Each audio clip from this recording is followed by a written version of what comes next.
ఆంధ్రప్రదేశ్ రాజకీయం వాస్తవ రూపం ఏంటి? జగన్మోహన్ రెడ్డి ఒంటరిగా పోటీ చేయాలనుకుంటున్నాడు. అదే సందర్భంలో భారతీయ జనతా పార్టీ, తెలుగుదేశం, జనసేన కలిసి పోటీ చేయాలనుకుంటున్నాడు.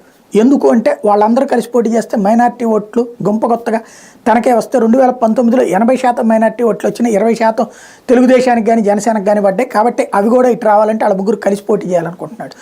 అదే సందర్భంలో తను మాత్రం భారతీయ జనతా పార్టీ పోటీ చేయడు, కానీ నరేంద్ర మోడీతో సన్నిహితంగానే ఉంటాడు, వ్యవహారం నడుపుకొస్తాడు. అలాగే క్రింద స్థాయిలో ఉన్నటువంటి పబ్లిక్ వ్యతిరేకతని కవర్ చేయడానికి నియోజకవర్గాల మార్పులు, ఇది జగన్మోహన్ రెడ్డి తరహా రాజకీయం.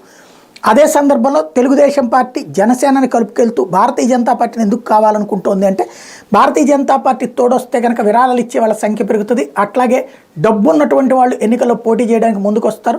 మరొక వైపున కేంద్ర ఎన్నికల సంఘం, అట్లాగే ఆ ఎన్నికల సంఘం ద్వారా సైన్యాన్ని రంగంలోకి దించి ఇక్కడ పోలీసుల చేతిలో పవర్ లేకుండా చేస్తే పోలీసుల్ని జగన్ వాడుకోలేకుండా చేసి కంట్రోల్ చేసి తన అధికారం తెచ్చుకోవాలి.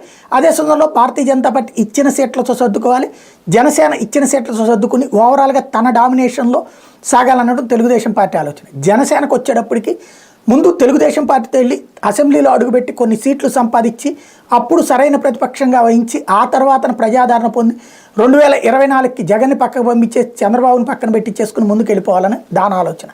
ఎవరి ఆలోచన వాళ్ళదే. ఈ మధ్యలో షర్మిలను తీసుకుని కాంగ్రెస్ పార్టీ తను పుంజుకోవాలని అనుకుంటోంది. ఏం జరుగుతుందన్నది చూడాలి.